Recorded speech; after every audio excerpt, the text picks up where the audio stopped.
মাধ্যমিকের জন্য বাছাই করা কিছু কোশ্চেন নিয়ে এসেছি। 100টি কোশ্চেন চ্যালেঞ্জ। তার মধ্যে প্রথম কোশ্চেনটি হলো x6 - x³ - 2 = 0 সমীকরণটি চলের কোন ঘাতের সাপেক্ষে একটি দ্বিঘাত সমীকরণ হবে তা নির্ণয় করি। তাহলে আমরা সমীকরণটি লিখি x6 x³ - 2 0। আমরা এটাকে হোল স্কোয়ার করলাম। ধরি আমরা সাধারণ দ্বিঘাত সমীকরণটি কি আছে, x² + bx + c = 0। এটা সাধারণ দ্বিঘাত সমীকরণ। যদি সাধারণ দ্বিঘাত সমীকরণ হয়ে থাকে তাহলে আমরা x³ যদি আমি p ধরি, তাহলে এখানে বসিয়ে দেয় মানটা p² - p - 2 = 0। কার সাপেক্ষে দ্বিঘাত সমীকরণ আছে? x³ এর সাপেক্ষে দ্বিঘাত সমীকরণ আছে। x³ কে আমরা p ধরলাম।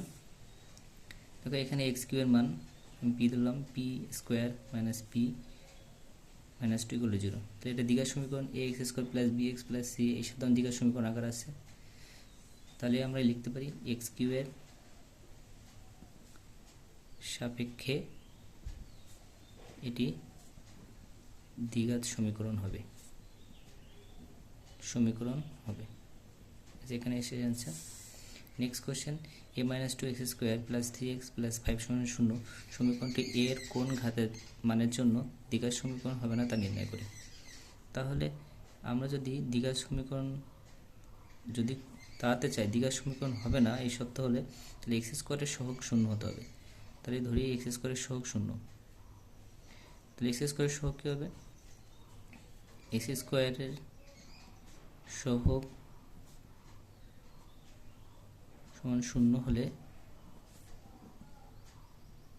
দ্বিঘাত হবে না লিখতে পারি। তাহলে অতএব কি লিখতে পারি? a - 2 = 0। এটা ধরে নিতেও পারি যে ধরি, তাহলে a = 2।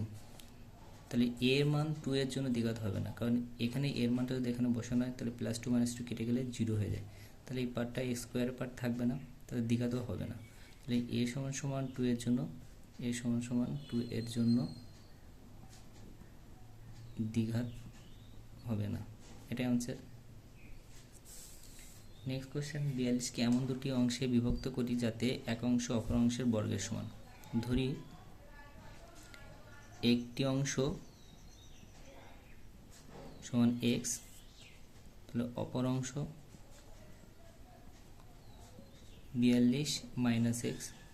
সত্য মতে আমরা লিখতে পারি একটি অংশ অপর অংশের বর্গের সমান থেকে একটি অংশ x এর বর্গের অপর অংশের বর্গের সমান, অপর অংশ হচ্ছে 42 - x। তাহলে একটি অংশ অপর অংশের বর্গের সমান, বর্গ বললে x², তাহলে সমান, তাহলে একটি অংশ x অপর অংশ 42। সত্য বলেছি কি যে একটি অংশ অপর অংশ বর্গের সমান, তাহলে এটাও করতে পারি, অথবা x = 42 - x তার হোল স্কোয়ার, এটাও করতে পারি। আমরা যে কোনো একটা করবো, আমরা এটাই করছি, এদিক দিয়ে সহজ হবে দ্বিঘাত সমীকরণ করতে। তাহলে x² সবগুলো এক পাশে নিয়ে আসি, +x - 42 = 0। এটা সাধারণ দ্বিঘাত সমীকরণ আকারে এসছে। পরের অঙ্কটি x/3 + 3/x = 4 পূর্ণ কত আছে 1/4 সমাধান করো। তাহলে এটাকে আমার সমাধান করার জন্য আগে এটা লসাগু করতে হবে। কী হবে? x² + x কেটে গেলে কী হবে? 9। এটা পূর্ণ সংখ্যা ভাঙানো হবে, 4 - 4 = 16 আর 1 17/4। তাহলে এটাকে আমরা আরগুণ বা বজ্রগুণ করতে পারি।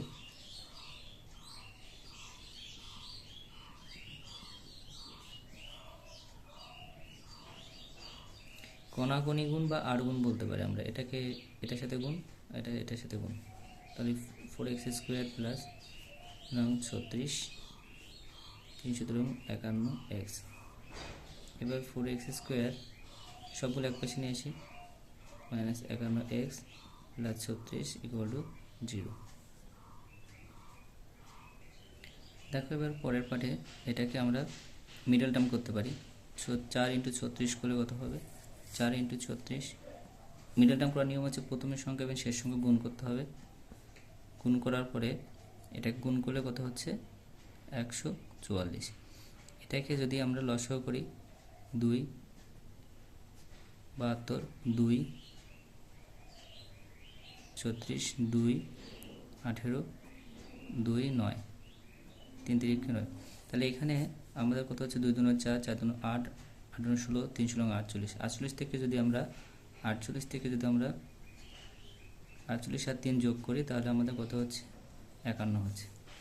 তাহলে আমরা এটাকে মিডল টার্ম প্রথমের সংখ্যা শেষ সংখ্যা গুণ করে যেটা হবে তাকে লসাগু করতে হবে, যে উৎপাদকগুলো হবে তাকে যোগ বিয়োগ করে মাঝখানে একটা মিলাতে হবে। এটা মিডল টার্মের নিয়ম। 4x² মাইনাস, তাহলে আমরা কি লিখতে পারি 48 প্লাস 3 বাইরে x, এটা একবারই করা যেত। তারপরে কি হবে 48x, এক্সটাকে গুণ করে দিচ্ছি, মাইনাস 3x প্লাস 36 = 0। এবার এখান থেকে কমন নিতে হবে। কি কমন নেওয়া যায়? যদি এখান থেকে আমরা 4x কমন নিই তাহলে কত হবে x মাইনাস কত হবে 4 12 48, 3 কমন নিলাম এখান থেকে, x প্লাস মাইনাস 3 12 36 = 0।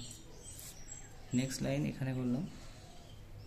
তাহলে মিডল টার্ম হয়েছে কীভাবে বুঝবো? ব্র্যাকেটের ভিতরে যে অংশটা থাকবে সেটা যদি সমান হয় x - 12, এখানে x - 12, তাহলে ঠিক আছে, তাহলে বুঝবো আমাদের মিডল টার্মটা হয়েছে।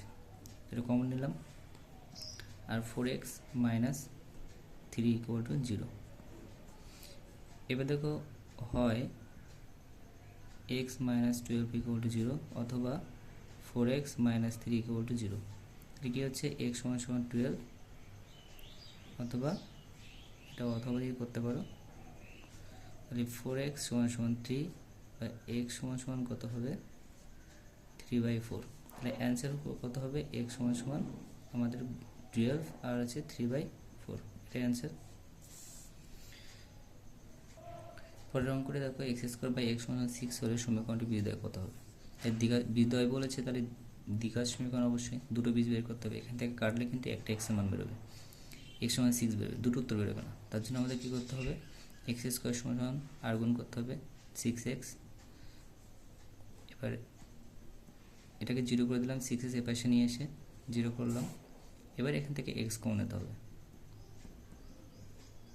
তাহলে কী হলো অতএব দেখো x = 0 অথবা এখানে হয় দিয়ে লিখতে পারো, অথবা x - 6 = 0, তাহলে x = 6, দুটো উত্তর বেরিয়ে বীজদ্বয় হচ্ছে। তাহলে কি হলো অ্যান্সার 0 আর 6, এটাই অ্যান্সার। পরের অঙ্কটা হচ্ছে x² - 20 plus b plus x plus 6 = 0 সমীকরণে একটি বীজ 2 হলে অপর বীজটি কত হবে? তো আমরা সাধারণ দ্বিঘাত সমীকরণ যখন লিখি তখন কি x² plus bx plus c = 0। সত্য বীজদ্বয়ের গুণফল আর বীজদ্বয়ের যোগফলের ফর্মুলা, বীজদ্বয় গুণফল যখন হবে তখন আমরা কি বলি c/a, আর যোগফল হলে বীজদ্বয় যখন যোগফল হবে, বীজদ্বয়ের যোগফল তখন মাইনাস b/a, এটাই আমরা জানি। তো আমরা যে কোনো একটা দিয়ে বের করতে পারি। একটা বীজ দেওয়া আছে 2, ধরি অপর বীজ সমান আলফা ধরে নিতে পারি। তাহলে বীজদ্বয়ের গুণফলের এই ফর্মুলা অনুযায়ী এটা এর মান এখানে কিছু নেই, মানে 1, বির মান হচ্ছে মাইনাস, এই সমীকরণের তুলনা যদি করি তাহলে বির মান -2 প্লাস বি আর সি এর মান হবে 6। তাহলে এই সত্ত্বে আমরা গুণফলের ফর্মুলা দিয়ে বের করতে পারি যে গুণফল বীজদ্বয়ের গুণফল এই ফর্মুলা করতে পারি যে কি c/a, গুণফলের শর্ত অনুযায়ী। তাহলে কি করতে পারি আমরা, এবার লিখতে পারি যে c/a, c বলতে কোনটা এখানে আছে, c বলতে বীজদ্বয়ের গুণফল আলফা ইন্টু হচ্ছে 2 c/a, c বলতে এখানে আছে 6 আর a বলতে কিছু নেই মানে 1। তাহলে কি অ্যাটলিস্ট কি বেরোচ্ছে আলফা = 6/2। তাহলে কাটলে কত বেরোচ্ছে আলফার মান 3। তাহলে অপর বীজ অবশ্যই কত হচ্ছে, অপর বীজ অ্যান্সার অপর বীজ হচ্ছে 3। এখানে যদি আমি 3 মান বসাই 2 + 3 হবে, আর গুণ করলে হবে কত হবে 6 হবে, 3 × 6, অ্যান্সার শেষ। নেক্সট অঙ্কটা হচ্ছে একটি প্রকৃত ভগ্নাংশ ও তার অনন্যকের অন্তর 9/20 হলে সমীকরণটি নির্ণয় করো। ধরি ভগ্নাংশটি x, তার অনন্য কি হবে, এর অনন্য 1/x। তাহলে সত্যমতে কি বলছে, তাহলে প্রকৃত ভগ্নাংশটা অনন্যকের অন্তর, তাহলে x মাইনাস অন্তর বলতে বিয়োগ, তাহলে প্রকৃত ভগ্নাংশটি x, অনন্য 1/x, অন্তর বলেছে কত 9/20। এবার এটাকে লসাগু করে দিলাম, তাহলে x² - 1 9/20। তাহলে এবার এটাকে কোনি গুণ বা আর গুণ করতে পারি, 20x² - 20, এটার সাথে এটা গুণ, 1-এর গুণ হবে, 20-র সাথে x² গুণ মাইনাস 20-র সাথে আবার 1-এর গুণ, এটার সাথে এটা গুণ হবে 9 × x। তাহলে সবগুলো এক পাশে নিয়ে আসি, তাহলে 20x² - 9x - 20 = 0। এটাই সাধারণ দ্বিঘাত সমীকরণ হয়েছে, সমীকরণ তৈরি করতে বলেছে, তাহলে এটি সমীকরণ তৈরি করা হয়ে গেছে, এটাই অ্যান্সার।